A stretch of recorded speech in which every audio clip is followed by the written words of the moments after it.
Keys on the rack, rags on the floor, chrome in the line, we're cooking up more. Roll up, shop door up, crew in the zone. Turned all steel dreams into mirror chrome. From fenders to frames, every curve, every corner. If it rides, we revive it here in Polisher's Corner. Welcome to Polisher's Corner, where the grind is spark and the clear coat shine. Detail kings, metal queens, all the pros align. Turn it up, talk that shine and order. Top to the tread, from the paint to the board. If you live in that gloss, you're in Polisher's Corner. Hey, hey! Probably should have looked at what episode this is. I think we're season 6, episode 8, maybe? That sound about right? I'm behind on them right now. Put out It goes in streaks. You start listening and then then you get into listening to audiobooks. And something else. And get back into it. Podcast here. Let me look it up real quick. For those of you that are listening, this is going to get boring for a minute, but I'm going to look it up.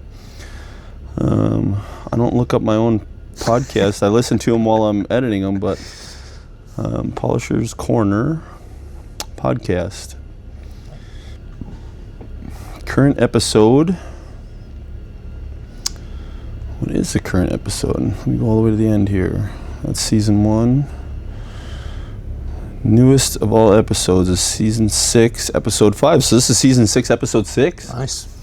And Don, we've been trying to do this for a while. Yeah, years. I actually looked back and I was like, maybe we did do one with Don earlier on in this. No, it's been probably like 3 years since you asked, I want to say. It never worked out. Yeah, We just your schedule's crazy, my schedule's crazy. But to be honest with you, I'm really looking forward to this one. One, because you're local to me. You're what, 20, 25 minutes away, not even? Yeah. Through here once a week at least. Yeah. You buy some product from me. Yep. I have you do some work for me. Yeah, goes back and forth, everything. Yeah. They want a cheaper price, I send them to you, it's the same price. But I'm really looking forward to this because I hear so many polishers say, I hate this guy because he's 15 minutes away from me.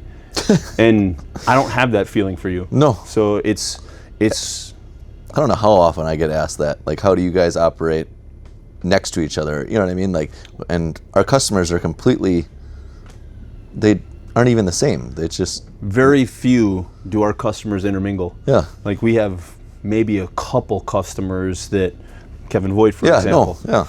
You do some ceramic stuff for him, even if you did some polishing stuff for him. I'm not. If he wants to drop it off here, and I'm not going to be mad at you. If he brings it here, if he brings it by you, we stay so busy. I don't focus on those little things. Yeah, and maybe it's because we're so busy. That's probably what it is for both of us. We are busy. It's all right. You got them this time. I'll get them next time. If whoever works for it, you know what I mean? Right. With our schedules, like. Right. And you do things a little different than I do too. I mean, you've got your own style. We've got a whole crew here, and I've got our own style. No, yeah, definitely. It changes, with what you guys can get done. Like, I get these big jobs, and I'm like, just take it by Evan. You're gonna tie me up for a week, and you can get it done in 2 days. Like Kevin Strehler. Yeah. Like, I'm like, I don't want to beat my head against the wall for that long on.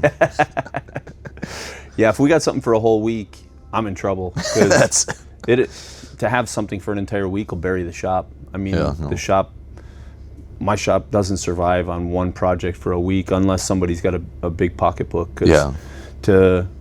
We actually just talked about this a little bit before the podcast started. There's X amount of dollars I have to make per day to keep employees going, and when you can't make that amount of money, working that out over the course of 7 days, it better be a customer that's going to do some marketing for you or help gain you more work, because if you're not going to make that number, I got to figure out where else am I going to get that ROI. And ROI is return on investment, sorry.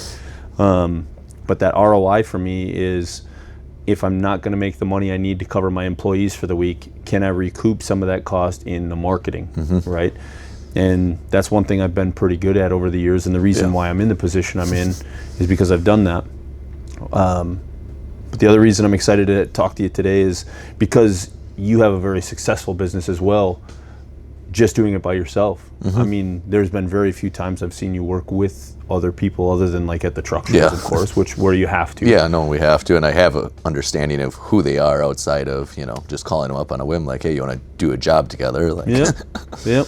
Whereas me, it's been different. Like going to Louisville, I've on a whim said, hey, listen, you've been through my training course. Do you want to come and work with me? I think you're a good enough polisher. We can make this work. And I've been very fortunate. There's been very few times that's backfired on me. But for the majority, it's worked out. Yeah, no. But how long have you been polishing? Well, since I could walk, but my old man had a show semi. Well, I shouldn't even call it a show semi. I was a working semi driving for Sargento, so it was a working show truck. Show truck. So by the time I was probably 5, 6, he was already tinkering on it, and that just led each year a little bit more to eventually we're taking a rider truck to Louisville. And for Don to say tinkering, that's a very humble word to use because his dad, working for Sargento, had a plastic truck, went to Louisville every year with it, had full polished rails, top and bottom, and full polished truck, polished steps, polished everything. Oil pan, intercooler, because that was all cast. So for like Louisville and St. Ignace and stuff like that, you got to not bend the rules, but play the rules as they're written. To stay in the stock motor class, well, this is a stock piece that we took out and did it. So we stayed in, we were at a disadvantage with a rider truck. We can't drill holes everywhere. So, and riders doing the maintenance on it. So, and that's one thing to talk about too, is when you're going to different shows, not every show judges the same. Yeah. And that's the one reason I see most people get upset is they're like, well, I went to Louisville and I did really well, but then I went to St. Ignace and got smoked. Well, what did we learn this year about the floors? Yeah, 2 completely different rule sets. And even we went to Louisville this year, and I've been going to Louisville for almost 20 years. Yeah. And I learned something new this year. I mean, blew me away. Like I had no idea that some of the stuff didn't matter. But it's just the way the rules are written, and I never knew some of the things that were in the rules there. But yeah, to play the rules and go to St. Ignace with a stock motor, you had to pull that stuff off. You had to do the things that they were looking for. You couldn't just grab a chrome oil pan from PDI. And no, because then you're in the custom motor class. Custom, that's exactly it. You couldn't grab a custom stainless built intercooler. I don't even know if anybody makes one for a Mercedes. I'm sure somebody does. Yeah. It might not be PDI. No, but I would imagine overseas does. maybe somebody has. But I would imagine something out of China you could find for sure. But yeah, his truck was not just. It was a very nice work truck. Yeah, no. It was every week going to Texas or Florida, like he worked it. It worked every week. It was a true definition of working show truck. I mean, going to Louisville, it hauled the load down to Louisville because it's still a company truck. Company's still got to make money, so. Yeah, because the company probably didn't care about Louisville at all. Company really didn't care. There was no money from the company to help out with the show stuff, the polishing, the detailing. That was all out of his own pocket. So. Yeah. When do you think you started going with him to do that stuff? Well, I was probably like 5 or 6 because they had that little show in Wapaka, the Jamboree show. I forgot about Wapaka, the Jamboree. That was like, I want to say his first show because we could stay at that motel. And then that evolved to Waupun, or we went to Waupun. I don't know if that was the same year. Wapun's when I started to get to know you guys. Yeah, then we were doing Waupun nonstop.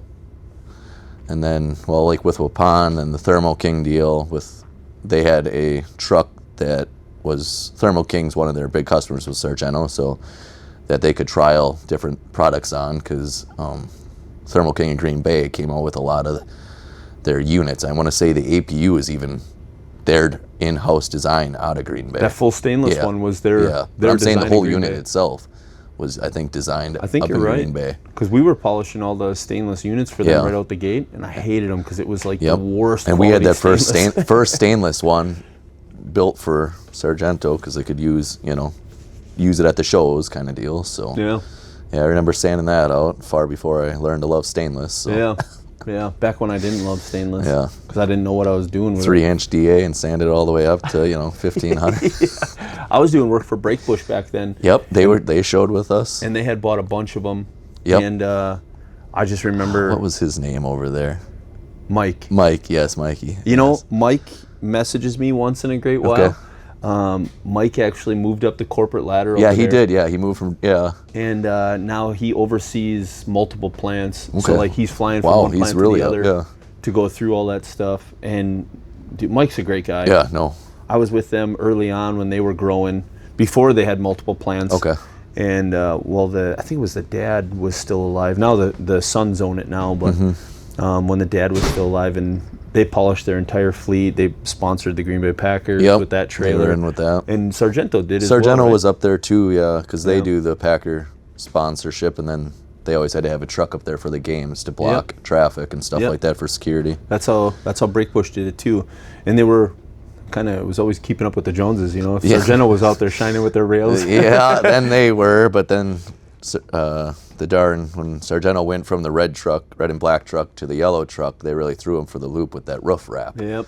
Because then everyone in the stadium could see Oh, the yeah. top of the trailer. So yeah, Yep. that was Yeah, a time. That was pretty cool.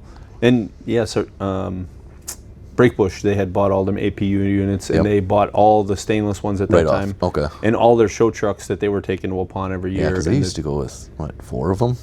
So Waupun, the one year they went for the Fleet Award, and I think they sent 14 that year yeah, because they that's wanted right. to try to get the Yeah. Fleet Award. And I think they got it that year, and then the next year they tried to get it again, and Zeller sent Okay. everything he had that year to beat him out. And I think Zeller told me, and don't kill me over this, Craig, but I think Zeller even rented 2 trucks because they were tied. And he rented 2 trucks and had them pull in so that he could win the Fleet Award. Oh, boy. I was like, the stuff we did for Waupun back Yeah. then. But yeah, Zeller ended up winning the Fleet Award. But it was that all year. like brotherly love, Waupun. Oh, It was yeah. such a tight family of everyone's going to get a trophy pretty Yeah. much there. It's Oh, just yeah. And we all sat and laughed about it because we were like, Zeller went and rented 2 Yeah, trucks just to trucks win just- that little bowling trophy, you know? Oh. But I've had a great relationship with Zeller over the years, too. He's always had some nice stuff. And the last time he went to Louisville was a salty experience for him. Okay. And it was some comment made by one of the officials about it's just a fleet truck. And that made me sad. Shouldn't even be said. Yeah, because somebody in his position, the truck he brought, yes, it was going to be part of his fleet, Yeah. but it had polished upper and lower rails. It had fully polished wheels. Like, yes, it's a plastic truck, but it it has had to all the make graphics, money, had you a know, full like- interior. Like, they went all out on it. And to just get categorized as just another fleet truck No. made me sad, because somebody like that was promoting the show and going every year and doing something good, and then to have that feeling to now never want to go back again, other than maybe as a spectator. And even then, I don't know if he's even gone as a yeah. spectator since then. But he had that real salty feeling about it. But yeah, it's terrible.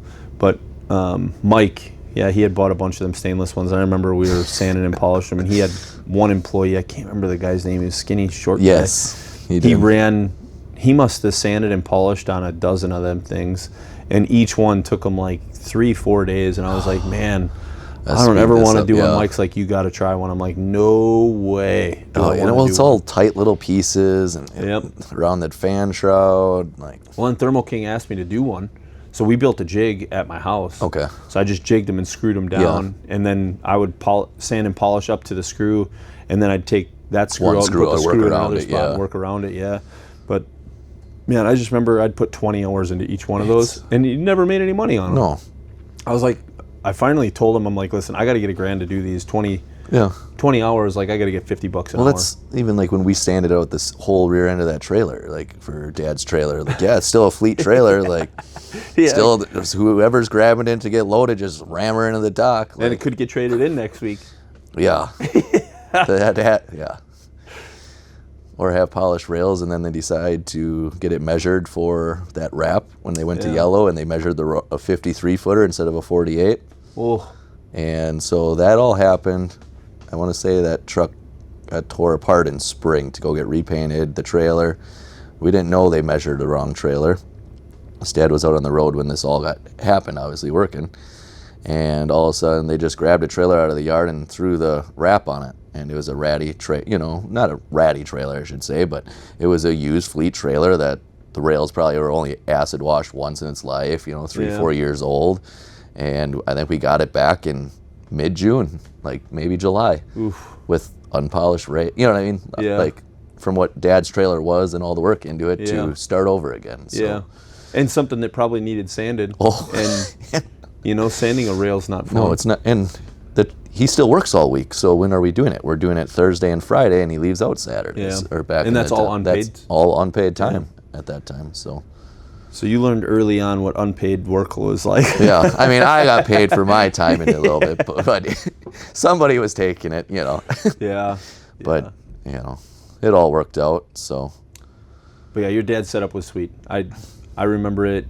I remember it very well. And I remember when I worked at the truck wash, I remember him coming in one time and it was covered in WD-40. And I was like, why would you do that? And he's anything to save it. That's what he said. He's like, I protect it in the winter. I spray WD-40 on it so that the salt and stuff doesn't get in it. And it wasn't until probably 10 years later that I realized WD-40 actually soaks into it. Okay. And it does more long-term damage than anything. Yeah. You'd have been better off washing it every week and just keeping the Yeah, stuff no, it off always got washed every week. But probably with that deal, the big issue there with running to Florida all week like he used to run is it sweats. Yeah. So as soon as, you know, you have that salt on, you get that warm, humid temp. Soaks that salt So in. it's just working. Yeah. Worse than it's sitting up here all winter almost, I'd swear. Yeah. It's sweating down there. And you know, you're probably spot on with that because going south into that heat, the pores are going to open up and soak it Pulls in. And then when you come back into the cold, it closes it around Closes it up. Wow, I never really thought about that. Yeah. Wow. No. I don't miss those days. Yeah, there's a thought for you. Because I remember your dad asking me one time, he's like, why is it when I buff in spring, everything turns like goldish brown Yeah. as I'm cutting? I'm like, because you're pulling that oil out of it. Yep. And that he's could like, make oh, sense. yeah, probably from the WD-40. I'm like, yeah. And the only way probably to get that out is full heavy acid wash, unfortunately, to clean it out. So I know I've said this a bunch of times. I don't like using acid. The only reason I don't like using acid is most people don't neutralize it properly. If you neutralize it, you're good. Yeah. But the problem is most people don't neutralize it with anything. And if you don't use like an alkaline to neutralize the acid will actually soak into the aluminum. And even though you're polishing it, you'll polish over the top of it and the Wait till acid it will still be sweats in there. once. As soon as it sweats, it'll push the acid back out again. Yep. And that's what a lot of people don't understand is you need to neutralize it because aluminum's like a sponge, soaks everything in. And eventually it goes down, it gets hot or it sweats, and it pushes that stuff back out of the pores. Crazy how that stuff works. But yeah, so I know another one of the reasons I wanted to have you on was you don't just polish. You also do detailing and ceramic coatings and stuff too. So I wanted to ask you, how do you pair those two things together? Because it's two different price structures. It's two different working setups, really. Yeah, no, it's a completely different working structure. And like you've seen my trailer, well, now I'm in a 24-foot enclosed trailer. I was in a 16-foot enclosed, but it is literally one side of my trailer is pure metal polishing stuff, and the other side is all detailing stuff. Yeah. And if I'm there for a job, say they want the full truck done, polishing, you know, and my deal for polishing wheels off, so I got a stand in there and everything, but I'll do polishing first. And some guys are like, well, that's so dirty, you're gonna get the truck dirty. But yeah, it's a dirty process. Well, I'm gonna clean it anyways to do the ceramic coating.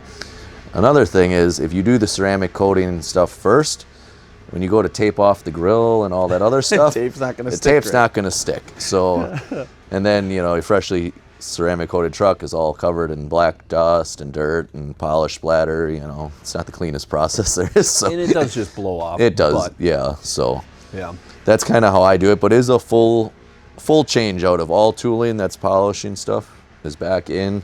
Those towels are only for polishing because of the fibers. Like you don't want those fibers getting into your detailing towels, that lint and all that stuff. That's right. Lint is what scratches your vehicle, and you know, I look at paint at that level.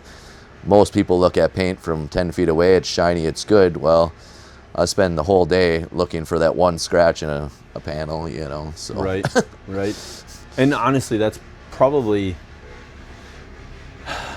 it's hard to explain. Like, I've been having a lot of people call in and ask lately, like, can you mix polishing and detailing? I'm like, you can. I know detailers that do it. I'm like, you can't do it in the same like a shop setup. Like I'm eventually gonna be building a shop, but it's got a polishing bay, separate air system, separate everything, so that stuff stays. I've detailed here. Yeah. And I come back the next morning, and what do I got to do? Wipe everything down because that black dust. There was no polishing going on, but it's just it's just everywhere in the building. Like even up here in my office, that dust gets up here, and I know it's not just coming from my shoes. No. But like we literally closed off every hole that's in this room that could possibly let dust in here. Just having that door open down there, a little bit floats up here, and it's all over my desk in the morning. Like it's crazy how that stuff just gets everywhere. It's everywhere. I want to talk about your shop thing. I know that's kind of a sore subject yet, but We're getting there. well, I get it, but I want other people to hear this story only because I know other people at some point, if they've had that happen to them or it's going to happen to them. You had purchased some land. Yep. And you were going to put up a building. Things kind of changed a little bit. Yeah, so we knew going into it, we had rough neighbor to one side of it, had to get it changed over to commercial, so went through the whole process of all that stuff. City got that approved, neighbor kind of mauled out of it. My business grew in areas I didn't know it was going to grow really too. I'm on the west side of the state a lot. Evan always says they have more money over there than around There's more money on the west side. I hope you hear that, Adam Johnson. But I'm always on the road over on the west side of the state cleaning up. So I look at it too with the building deal. A lot of my customers I talk to, they're on vacation when I come by them. Like they want to be gone. Yeah. If they're bringing a truck to me, that ties them up for the day. It's not, or half their day is tied up bringing a truck over. So I was, going full steam, shop, and we kind of pulled back on that. Bought a pretty fancy trailer, for the amount of miles I do. I do 40,000 miles a year. I was going to say 40, almost 50,000. Yeah, It seems like. Driving around, dragging 10,000 pounds of stuff around. So it's not light when you start adding it all up. So I think we're working, kind of phasing it out. Hey, can we get dirt work done? Let's kind of cash flow this versus have this huge payment. Well, now a customer calls, I'm on the road for a week. Here sits a shop. Yeah. Or, at the same point of mortgage on. building that shop, well, now I need to stack it with employees kind of deal. So it's kind of the snags we've hit with it, but it's not the worst, I guess. Maybe step back and say, hey, this is working. Like, we can make it work. So do you foresee yourself still keeping the mobile and staffing the shop at some point? At some point. That's kind of, I believe, like, when I can have the customer base built to where I'm happy with, like, the shop probably cash flowed up enough where I can have maybe my wife manage the shop. Because right now, the amount of bookkeeping, the behind the scenes stuff of not doing the actual work, there's enough there. It's getting to the point of she could step away and take over, you know what I mean, doing that, do the miscellaneous running around. Yeah. So at that point, I've got a couple other kids that help out once in a great while. And got a neighbor kid that started detailing now, and I'm thinking about pulling him into a couple projects that I could use a second guy on. Sure. So, kind of just feeling that out. And I use HyperClean products on my detailing side, and they're big on podcasts as well. I don't know if you've listened to a couple of them. I've listened to a few of theirs, yeah. But they give a lot of good points on how to build a team and stuff like that. Yeah. And like, you're not looking for a detailer to come work for you. Like, you're looking for a good person, a hard worker. You know what I mean? Like, you can train them to do that. So who knows down the road of what. I say the same thing here all the time. Like, I don't say it on the podcast very often. I'm not looking for polishers. Yeah. I'm just looking for somebody that wants to work and wants to learn. Yep. And has a good attitude. Because a good attitude in a shop like this, where we're all having fun and enjoying being around each other, we can have a lot of fun while we're working. Like, Levi and I, we get along great. Him and I, we have a lot of weird conversations throughout the day. Well, look at Louisville, all of us together. Like, Yeah. me and Logan jump together or whatever. You two are over there, and the next day, Levi's over here working, Logan's over there. I'm like, all right, I guess we're doing this now. And it just kind of works out because we all have that same mentality and that same plan of where we're headed. Yep, that is. If everybody's headed in the same direction, it works out just fine. Yeah. I can train all the rest. Yeah. I can teach you to hand polish. I can teach you to run a grinder. Like, that stuff is the easy stuff for me. If you don't show up to work, we got a problem. And if you're not a great person, if you're a miserable person to deal with every day, like if everything's gloom and doom and you're just a terrible human being, it makes it not fun to be around. It's almost cancerous because I'd say it brings down the happiness of myself, brings down the happiness of everybody else. And if everybody's just here listening to somebody being grumpy all day, all of a sudden we're all grumpy. No. And it's just not great for everybody. So yeah, if you can be a good person, that's all I need. I can train the rest. Yeah, that's just willingness to learn, and it's all teachable. Yeah. Well, how did we learn? You know what I mean? Exactly. Talked Literally to just people, jumped in. tried it, and jumped in. Luckily, I mean, I wish there was YouTube videos and stuff out when I started. It would have been great to have some of that stuff, but it just wasn't there. Well, now you see all these YouTube videos, and everyone has their perfect way. Well, there's so many ways you can get to point, your point. Like, I don't need to follow this process. This and this works to get here. 100%. I just had a conversation with a guy this morning. The guy's like, I only use your stuff. I'm like, listen, that's great. I appreciate it. But at the end of the day, I could use anybody's stuff and polish with it if I had to. Can I get the results in the time I get them? And the quality for how long it's going to last without mine? Not likely. Can change on location too, you know what I mean? Some products work better in a humid or dry environment. So exactly. But yeah, it's all about what you're willing to do and what your pattern and your process is. If you go in and out a lot, you're going to heat things up quicker. Yep. It'll be easier for you to use something else, possibly, if you're going to build up that much heat to try and keep it going. But it all depends. Everybody's got their own. Yeah, some guys will sit on a grinder for an hour straight, you know what I mean, and not set that thing down. The next guy will be, 15 minutes. Well, now he's off to something else. Like, it's all. Yep. You can lead them to water, but they might not drink it. It happens a lot too. They'll ask just to have an opinion. It's like, well, here's what I use, works for me, and here you go. Like the saying I always use is, you can lead a horse to water, but if you force it to drink, it'll likely drown before it drinks. Because if you shove its head in the water, you're just going to kill it. Like, some people, they want to hear it just for the sake of hearing it. Yep. It doesn't mean they're going to use it. And that is one of the biggest struggles I have. Is I give a lot of my time to a lot of people to give them advice or help or whatever. You give too much time. Yeah. And luckily now I have that new respirator that I can have my earbuds and I can talk while I'm working. But without that, I was losing days. I could imagine. Everyone always tells me to get a respirator with the headphones in and stuff like that. You don't want to talk. I don't want to. I literally love my headphones on, music, nobody can call. Logan will call me. I'll be like, oh, I got to go. I got to get back to polishing. Could you just buy a respirator already? Like, then I got to listen to you all day. Like, yeah. When he calls, him and I'll end up talking for about an hour, and he's like, what'd you all get done? I'm like, well, 2 wheels, a tank, a box, another wheel, air cleaner, and a grill. And he's like, no way you got that done in the time you were talking to me. I'm like, oh yeah, yeah, I did. Levi dosed half of them, and they came over here. But that's just how it goes. Yeah. So yeah, I just was kind of curious what your long-term plan was. Yeah, long-term, I think we will fully stay mobile with at least half the business. Just so many guys can't bring me stuff. I get into all those special projects run out by Sands. I mean, I can't be like, hey, can you bring this secret truck down? Yeah, like it's not going to happen. It's never going to happen. So, because I've got my business down to literally one company I'm mobile for. Yeah. And it's only because with Nelson, everybody knows it's NTL, Aaron Nelson. I've been doing his fleet since he was 6 trucks. Yeah. And now he's 60-some. He's in the 60s. He just bought a couple more. He's in the 60s. Yeah, I think it's like 65 he's up to. But we did 50 trucks in 5 days. Yeah.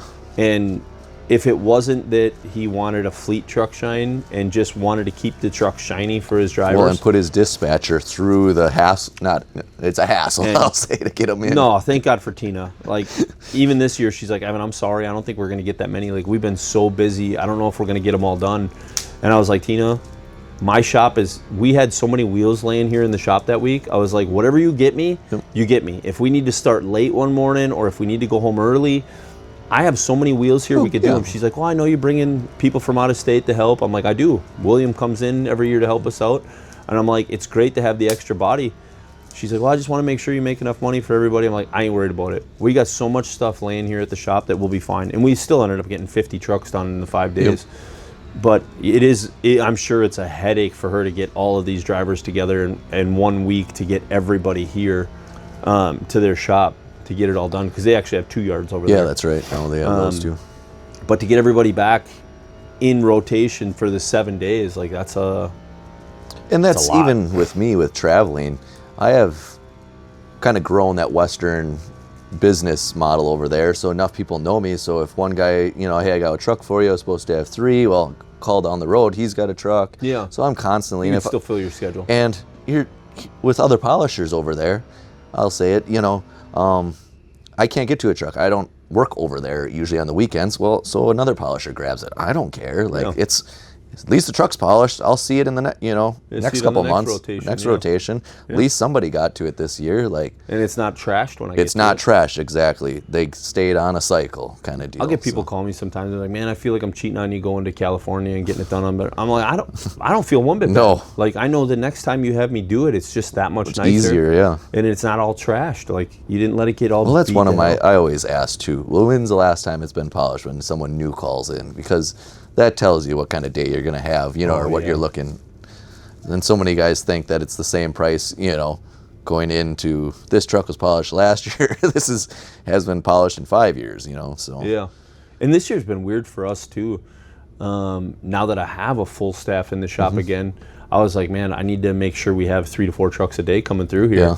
So we've actually been doing some new customers this year, and it's been weird because like we've actually been sanding stuff again, and I'm like, I don't know how to schedule. how Like- the time frame in that. Yeah, my regulars, I know exactly. Like when Kenny Cryer comes here, You know how I know his it's going to is. be an hour and Yep, a half. yeah. And we can have his truck done in an hour and a half. But what is it? Every 3 months almost? Yeah. Like I tell guys that all the time, and there are so many of my guys that I do twice a year for that reason. Yep. Because it's cheaper. If you only see me once a year and you want that show shine, I'm sanding. I'm if I sanding, do it yeah. twice a year, we're looking at not sanding. We're teetering that line. We can get away not sanding, and my guys love it, and they look good always. Yeah. Like it's I preached that since the beginning. I hated sanding, so if I could avoid it, yeah. like I was. Oh, I always- try not to sand. I Yeah. if I don't have to, even better. If I got to grab the sander, I know I'm going to have a bad day because I don't like spending that kind of time on it. So a lot of times my regulars don't need it. Yeah. But like we have in the shop now, one of my regulars, we got to a point where a fleet truck shine just wasn't cutting it anymore, and we needed to put in that extra effort, and now he's coming here. But yeah, we've literally cut our mobile back to just one customer left now because I had 2, and now this customer is bringing his truck here because we just needed to put in that extra work. And it was extra work that I don't want to put in on the road. Like I'd have to literally take my air gun along, or my electric. you got your my impactor on 1-inch it, and your- impact, and I'd have to take our jig along. We'd have to sand. I'd rather, if we're going to sand, throw them on the wheel machine. So I'd rather be here and have them for the wheel Yeah, machine. you have that stuff, so it's far easier to do it that Yep. way. Exactly. Heck, I even get guys that need stuff heavily sanded. I'm like, Evan, I'm got like a dropping the 6 pallet of wheels off. And it's worked out But really good that's for us. yeah, We managed to coexist and work together, but yeah, I thought for sure when I bought this place I was never going to get rid of my mobile, and it was honestly pretty quick within the first 5 years of having this place. and who knows? Once I have that shop, maybe things will change. You know what I mean? Maybe I'll cut it way back, but I like going places. I've always been traveling always did before too. my service life. You know what I mean? I enjoyed traveling the United States, then traveling the state. So maybe it'll get smaller. You know what I mean? Yeah, But honestly, the truck shows have been my outlet. yeah, you get out for that you know? stuff. So And I'm lucky that most of the truck shows pay me to come. Yeah, and you come have do it, that, so yeah. I've been able to do that, and luckily the shop survives now yeah, without with me having in it. employees, yeah. Like next week I'll be in Canada for the truck show up there, and Levi and Ty and Connor, they'll be here working in the shop by themselves doing some show trucks while I'm gone. Okay. So it's going to be pretty interesting. Next week's the first time I've let this new crew Yeah, work together with here by you. themselves on a show truck, so it'll be interesting. But I got faith in them. Levi's not going to let something out the door No. that he's not proud of, And Ty, it's great to have Ty back. Ty's he picked up right where he left off, only with a better attitude. Seriously, it's what it comes down to. Like him and I, just when he was working here the first time, I was in a bad headspace because I was always trying to just make sure that the shop was doing well all the time, and I was super stressed out and making sure that the mortgage was covered. And now that I don't have a mortgage on this place, it's a lot less stressful. Puts you in a different place. Puts you in a lot different place. And having Levi here has definitely taken a lot of stress off of me. How many years has Levi been here now? This is his 3rd year, yeah. It's only that long, huh? Well, he was here a year, and then he That's went right. home. I was going to say. Or he was here for half a year, and then he went home. Yep. And then he came back that following, Okay. like January, February, and then he was here, been here for 3 now. Okay. Yeah, he went home, tried starting his own business, and just wasn't for him. He's just a Wisconsin boy through and through. You know, He it's really crazy. is. Like, him and I have talked about that a number of times. He's like, I don't know what it is. I just feel home here. I'm like, maybe in a past life you were a Wisconsin guy, because he is at home here. Yeah. Like, this is his place. And he told me the other day, he's like, Evan, this is where I want to retire. He's like, I want my kids to work here. He's like, that's really what I want. I was like, man, that'd be awesome.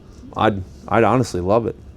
Because, having him here is definitely a blessing. Him and I see a lot of things very similar. I mean, we have a few things that we see a little different from each other, but work-wise, we see things very similar. Like, we're both headed on that same path. Yep. He sees my vision, kind of sees where I want to go and where I want to take this thing, and he's on board to do that.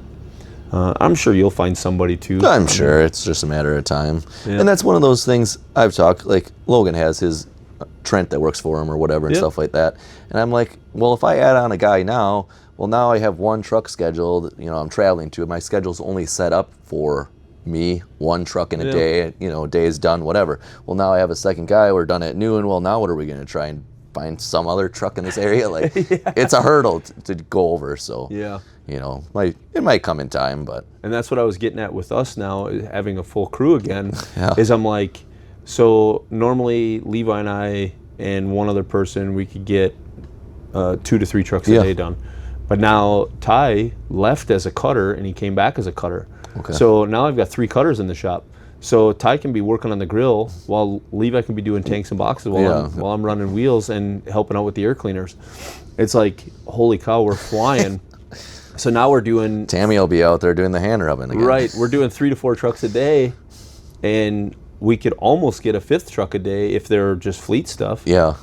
So now I'm booking extra trucks. Well, booking those extra trucks is new people that are calling. New people, yeah. Well, And I'm now that's a like- new truck, not a... Yeah, so it's screwing up my scheduling. Yeah. Because the new truck needs some sanding. So much work, yeah. Yeah, and I'm like, oh no. Well, boys, we're gonna be on an hour Yeah, overtime today. now you're looking at, now you're looking at that right away. And it's, Well, and then on top of that, like this week, if we look at the board down there, I got one customer just yesterday. We had 3 customers stop in. One brought 17 wheels, another one brought 20 wheels, and another one brought 27 that wheels. wasn't scheduled. None of that's on the schedule. So luckily yesterday we were done by like 1 o'clock. We had one more truck coming in at 1 o'clock, but it was an easy truck, so Levi and I could handle that by ourselves. So I took Ty and Trevor and threw them in the wheel rooms and said, you guys just start running wheels. Levi and I are going to finish this truck. And then today we were done at like 1:30, 1:45. Yeah, whenever you text me. Yeah. And I'm like, well, boys, you're going to start running wheels. We got American Forces dropped off. Levi, you're going to start running those. We got fuel tanks that got dropped off the other day too. And that customer wants to hopefully pick them up when he's here in 2 weeks. Okay. So I'm like, Oh, yeah, where, it'll None fit of this is it'll on the fit in schedule. because you have a shop space and the stuff's dropped off, which I run into that problem all the time. Guys will want me to do forces, and I'm like, I can run out to a buddy's shop, a couple buddies that have semis and stuff like that. I give them a pretty discounted rate when I do their work because, I use their shop Let me space from use time your to shop, time. yeah. And for me to set up to do one set of American Force Bro wheels, they're a headache to do most of the time anyways. You know what I mean? They're not the funnest thing in the world with the spoke designs and everything like that. I don't even polish my own wheels half the time. Like, hey, I got some wheels for you.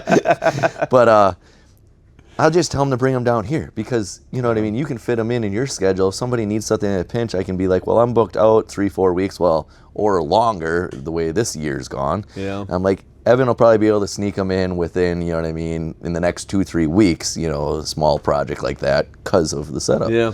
So I have no problem. And that's even like 2 of my regular customers, Schaller and Weiss. Yep. And Schnell.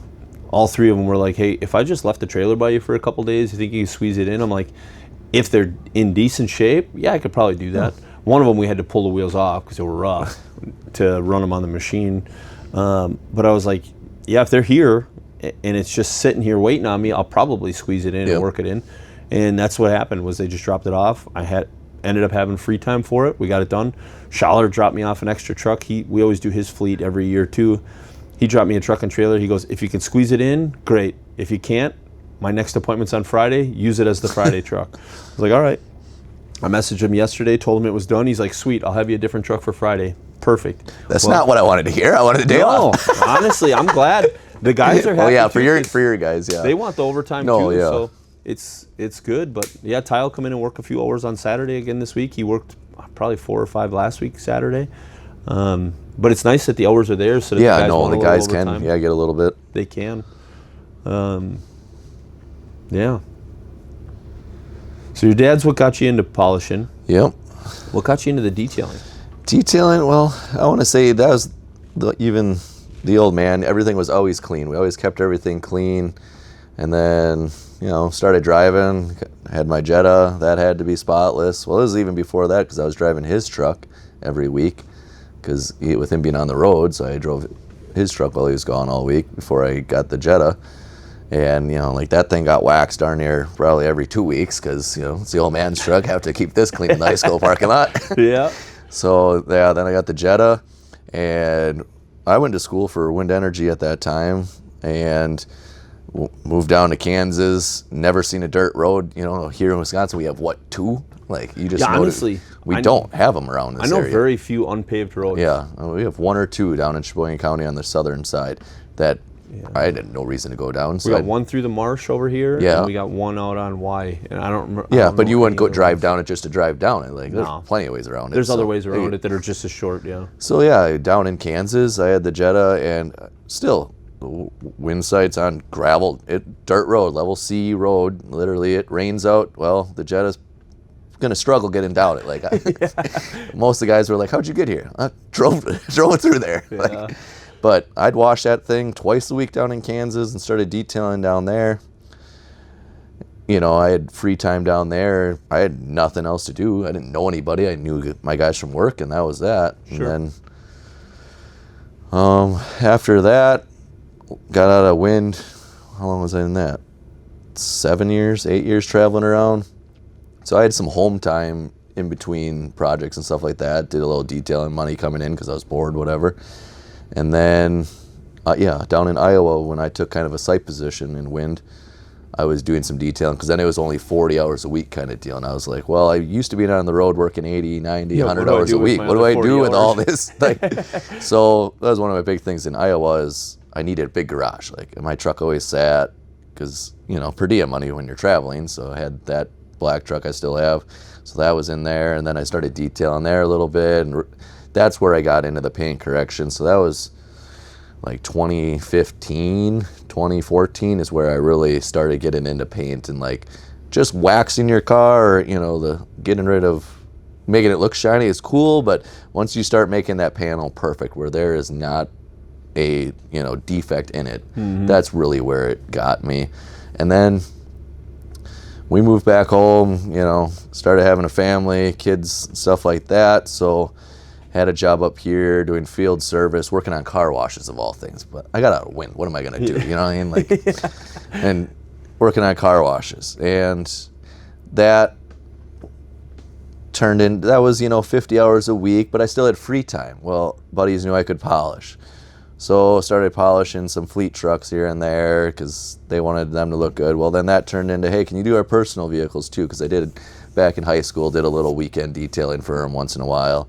Well, then that evolved into now, we have the month so my big thing when I detailed then, I even probably detailed, 1 or 2 of your vehicles at that time. Yep. I had to get it on Thursday afternoon from the customer, have them drop it off at the house, or I'd pick it up, run down, leave my vehicle there because I had a service truck, so I didn't need my personal vehicle. Yeah. I'd wash it Thursday night. I'd go to my normal job Friday morning. Well, that was when I was working on generators. I could start at 2 a.m. and I'd be done by 8 a.m., whatever, for my day, have my hours in for the week. Well, by Friday, 10 a.m., whatever, I'm buffing on this vehicle already, buff all day Friday on it, into Friday night late, or I'd say 4 or 5 o'clock, the kids come home from school, would deal with them, for a couple hours till bedtime, go out to eat, and then I'd finish buffing on it Friday night be like midnight. I'd sleep for like 2-3 hours and then ceramic coat it Saturday morning first thing before the kids are up. And hopefully that's done before, breakfast time. Eat breakfast, then I'd go out and finish buttoning it all up, and by Saturday at noon, customers got their vehicle back, and you start making, $1,500 here, $2,000 here on a weekend. You start questioning, what are we doing? Yeah. And then you start getting the calls. Most of my customers have businesses, and their business is probably trucking, is how I know them, just relationship-wise. And it's like, hey, can you do my semi? Well, that evolved in one thing to the next. And it just kept getting busier and busier. And, next thing you know, you're a couple months out of your weekends tied up with stuff. And you start really questioning what you're doing, starting to plan out that exit strategy of. And unfortunately, I planned that strategy out. I thought we were going to, build the shop first and, we were going to move in that. Well, then life throws you a curveball. Well, I got a call from a customer once. He's like, I got 20 trucks I need done, whatever. I'm like, I can't do that. Like, I still work full time. I'm not giving up all my weekends.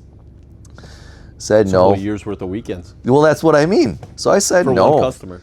And I hated saying no at that. That was probably the customer to jump on and pass that up. It wasn't no more than a week later. Work had a meeting with me, and boom, done. Got canned there. And I was like, I think I got canned at 10 a.m. By noon, called that customer back, had those trucks on the schedule. The rest is history after that. I just had a phone call today. Guys, how do you know when the right won't. time is to leave? I tell everybody all the time. Just same jump. thing. You don't know. You can always go back.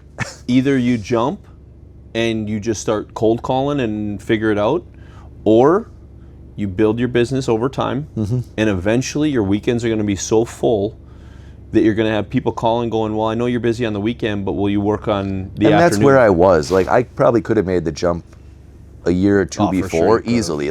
I should have. And you're a hustler looking too, back, so that's the thing. I don't even advertise to this day besides a couple posts I make, but I don't even consider that average. I don't spend no money. And you go to Louisville. And I go to Louisville and stuff like that. But there's guys that are like, oh, you got to spend this on marketing to grow your business. And for don't me, spend anything on marketing either. I've always just been, if your work's not good enough and you have to spend money, maybe you should work a little harder and get the name, use your name or your skills to get you. And that's where I've got my customers. Yeah. So that's always grown. And I always had, if detailing didn't work out, I could always turn wrenches. You know what I mean? I could always go back to turning wrenches.